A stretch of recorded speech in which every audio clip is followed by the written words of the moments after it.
This is the Stick in the Mud podcast, episode 6. Today, we're reviewing Forgotten Kingdoms.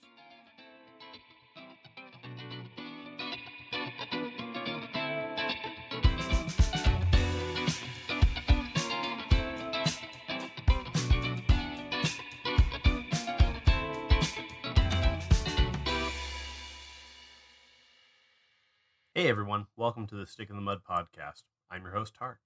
If this is your first time listening, thanks for giving us a shot. Repeat listeners, thanks for tuning in again.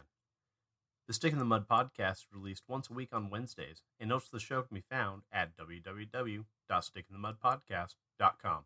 You can find us on iTunes and Google Play Music as Stick in the Mud Podcast, and follow us on Twitter at Stick in the Mud Podcast. I am trying to be more active on there, so hopefully it's actually worth your time doing that. All the links are in the show notes, so let's start talking about Forgotten Kingdoms. So, Forgotten Kingdoms is, according to their splash when you log in, derived from Deku/Merc/Smog, and now has their own code base called FK-Mud. The game is set in the Forgotten Realms setting, which you're likely familiar with if you've ever played Dungeons & Dragons, or any of the computer games inspired by Dungeons & Dragons. Computers such as Drizzt, Elminster, or places like Baldur's Gate or Waterdeep are likely to jog your memory and are from the setting. The game also managed to implement the D&D rule set from Dungeons & Dragons 3.5/Pathfinder, which I call D&D 3.75, in their own fashion. It's not quite a one-to-one conversion, but if you're familiar with either game, you'll likely be able to pick up on things fairly easily. Now, I've created a single character there, a warrior. Given that your standard mud-style combat, where you type in kill X and you attack automatically until X is dead or you're dead, and you can use abilities if you want to. Kind of a fairly boring class in actual play. The real gameplay with warriors comes from planning them out. I haven't really delved into the caster types in the game, but I have been told that they present a much more interesting, kind of tactical style of play, since they keep the system of having X amount of level Y spells memorized ahead of time from Dungeons & Dragons. So if you want to cast a spell, better have it prepared or have a slot for it. Now, an interesting feature to me is that wizards have to use components for their spell casting. Generally, this is when they're casting more powerful spells. It's really interesting that I'm sure can both entertain and frustrate you, since many of the components have to be gathered from the world, and, well, if you're a new player, not going to be quite too sure where to find those at. Now, that's the part where being a new player is not too bad, because the vast majority of the players, if you approach the main character as a wizard, and, well, they're also a wizard, and ask them, hey, I'm trying to find the components to cast X spell. Odds are, assuming that it's in their character to help you, and I imagine there's some politeness involved, or possibly an exchange of coin, they're going to be more than willing to point you on the way to where you can go find that component. The Mud School / new player orientation for the game was pretty fun, actually. I've been playing Muds, for about 20 years now. So, stuff like moving around, learning about the usual basic commands, not really something that I need, but it was a nice refresher. If you're completely new to Muds, they do a very good job of explaining the stuff that you're going to run into pretty much any game you play.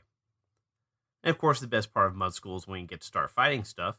And in this instance, I end up fighting a lot of gibberlings, which are kind of like the little fetish guys from Diablo 2 and Diablo 3. So the game uses pieces of the environment that you have to interact with to have various things happen as well. In the same tutorial, I had to go find a piece to a mechanism that I had to interact with by pushing. Once I did do that, a bridge lowered across a large chasm, and I was able to continue through the area. You know, it's interesting things like that that really do help the game stand apart from your typical ROM, Deku, Merc, Circle, or whatever code base of the game it is that you're playing. So overall, I would say the game is pretty newbie friendly for the starting portion, and then they do a really good job of trying to get you up to speed. Now, the game does require that you roleplay, stay in character. Dwarves have to speak like a stereotypical dwarf, which means either brush up on your Scottish, or alternatively, you can use the dwarf language command that will automatically convert your says into proper dwarf speak. And they've got an entire list on it, how it works. And I actually found that to be a really neat feature that inspired me to sit down and write my own dwarfalizer from Mudlet. So, as far as the website and the out-of-game resources go, the website has been done recently. It doesn't look like something from the mid-90s, which, unfortunately, a lot of MUDs do seem to suffer from. The information on the website is up to date, and the in-game help files are available direct off the website. And there's also a link out to the forums, which is pretty easy to find. The community itself, again, super friendly.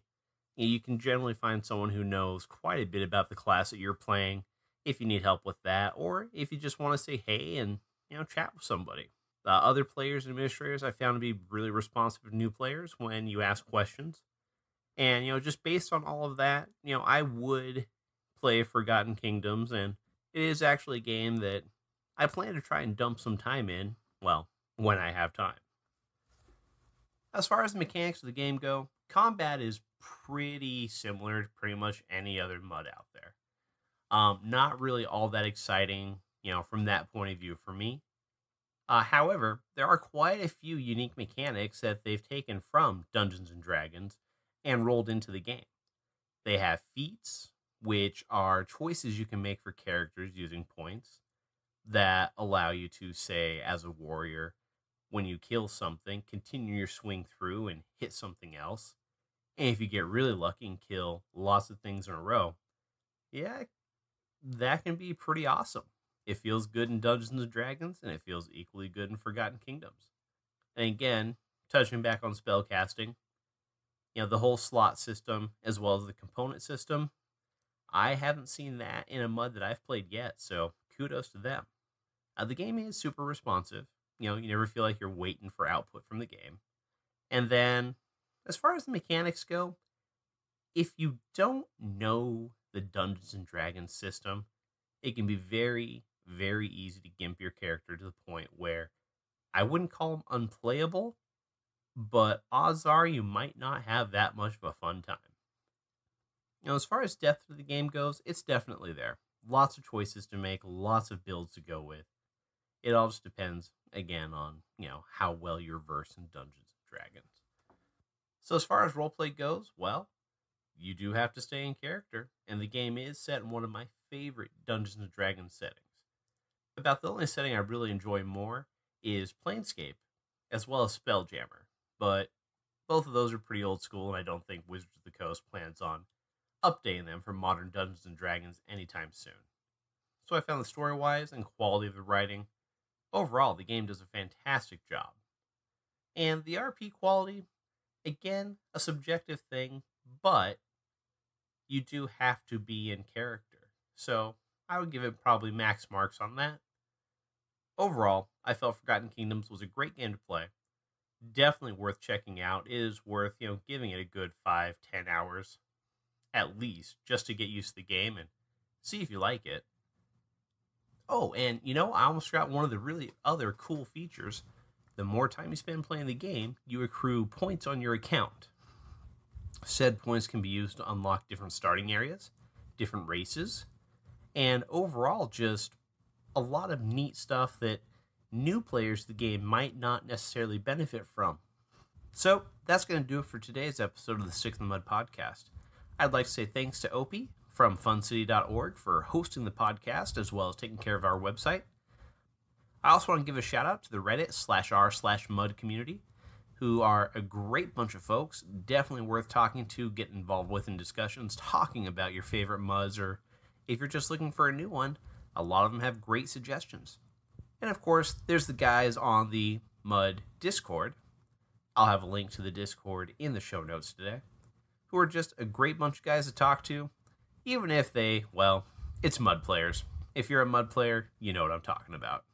So, with that all being said, everyone have fun out there, and enjoy running around as Dribble Doe Erden.